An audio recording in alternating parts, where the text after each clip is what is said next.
Hi, it's Ray Wood here from Best Agents, and I'm with Commando Steve. How are you doing, Steve? I'm fantastic, Ray. Mate, you're fresh off the stage from a great address. Everybody was pumped. We've just spent the last half hour taking photos. Yeah. Got a couple of questions for you, if you don't mind. Not a problem.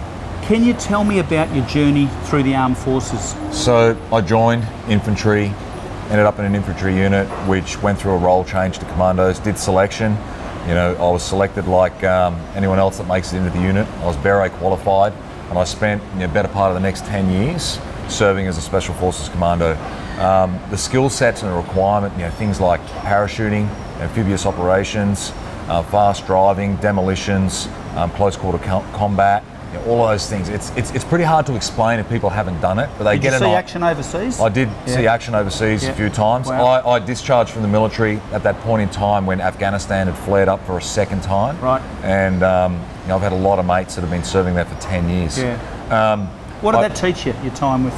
What did it teach me? A lot around structure and discipline, around that group conscious and working towards a common goal. And that goal for us was achieving the mission at all costs to a degree. Yeah. But it really comes down to that mindset, because through selection, that process, they break you down to the point that you're almost physically incapable of doing anything, and it's your mental attitude and approach and a willingness to see it through that gets you across the line.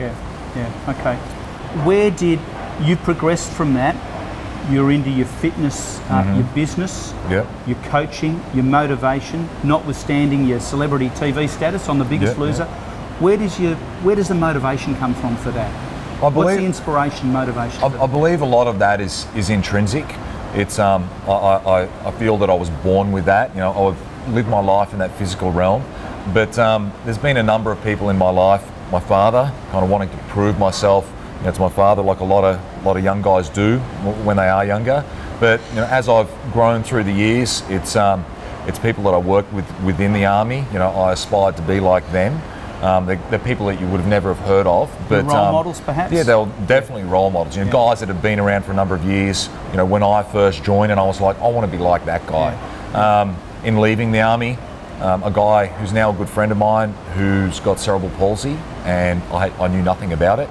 And I was working as a trainer. He didn't know much about training, and we formed a friendship. He taught me about cerebral palsy, and I taught him about training. And I also learnt so much more. It's those little things. If someone was easy to train, I could just sit back, sip a latte, and wouldn't be a problem. But he was a challenge because of this cerebral palsy. I had to figure out new ways to implement the training, and that helped me to grow.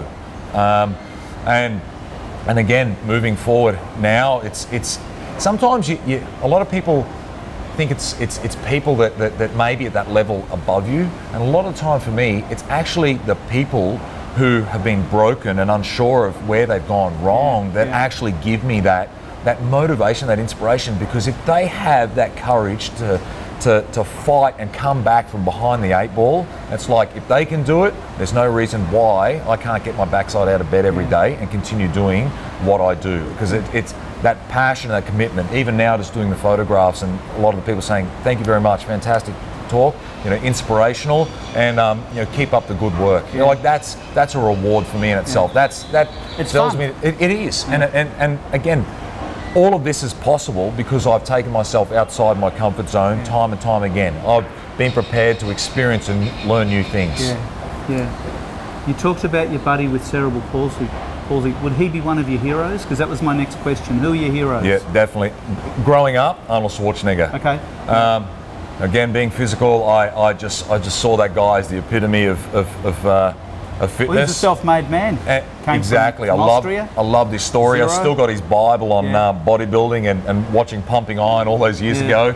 But Al, my mate with cerebral palsy, he's someone that I'm still in contact with regularly. We train together regularly, and he has to do double the work to be considered norm.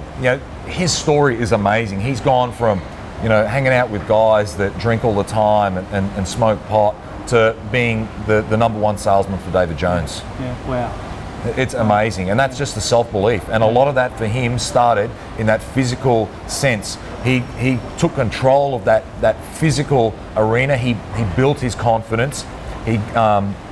he got in control of that, and then he was like, well, if I can do that, then I can do anything else. You know, I want to be treated as an equal like any other able-bodied person. Yeah. It's so much about confidence, isn't it?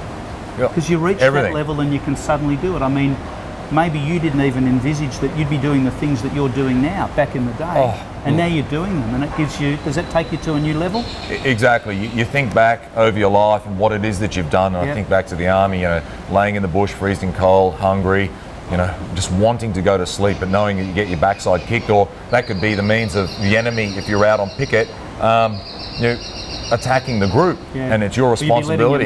You'd be letting everyone down, and taking all of that into life. Or if I can do that, and I did that then, you know, there's no reason why I can't be doing that now. Just stand true, stand strong. Yeah, it might hurt, it's uncomfortable, but you know, experience that little bit of pain in the now, and the reward of later is unbelievable, because that pain of regret that I spoke about, that's psychological. That hangs around with you forever, and people constantly are layering their life in their past onto the future, so their reality is actually distorted. Yeah. Why do people let themselves down? Why do you think people let themselves down? I mean, they come up with these great plans and these great goals and these targets, and they're motivated, but you know, a day, a week, a month, they're no closer. What's that about? They're just fearful of taking that first step, that action. You've got to take that. Fearful of commitment? Well, if you can fearful commit of to success. Well, it's a deserving thing as well. Yep. They feel that they don't deserve something, you know, and we all think like that. We all think. How do we break that psyche? Because that's exactly where I thought you'd go. Well, it's around the people you associate with as well, and like the saying goes, if you want to be like somebody, you've got to you know, you've got to surround yourself with like-minded individuals. That's why in my world, in the fitness world, group training has been shown to as the leader in helping people change their lives. If you don't have it intrinsically, you need to surround yourself with other people who are like-minded, who can uplift you, who can show you the tricks of the trade and what needs to be done, and then you've got to action it though, because no one else can do it for you. You've got to be prepared to take that first step and that leap of faith, essentially. Yep. Okay. Talk to me about the importance of regular exercise and personal fitness as it works in your mind. Regular exercise and physical fitness, nutrition and the like go hand in hand. They are the foundation upon which we as human beings are built. And we need sound nutrition to operate correctly.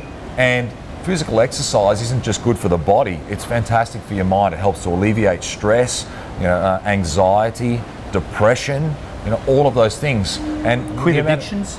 It helps to quit addictions. And what they've shown nowadays, because of, you know, the world that we live in with you know, the digital era, we spend too much time in this space, and a lot of us are very inactive. So what we need to do is flip it and get out and be a little more active, and that helps to create that balance. Yeah, cool. Okay, final question.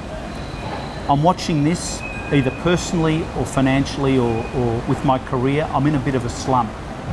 Give us a couple of tools. Just how do I get out? How do I get the car out of the box? You know, when people find they're just in that revolving door scenario, they need to, they've got to take control of those variables, the things that you know that you can control. So if it's personal, you know you can control your physical fitness, that's a choice. Your nutrition, that's a choice. In your work life, in your professional life, whatever that may be. All right, you know, I've fallen off the wagon for this reason. Okay, if I control this, and this, I'll get back on. You know, there's no point living in that mindset of, oh, but I've let myself down, I've let my team down. Like that's just demoralizing. That just creates depression and like a victim mentality.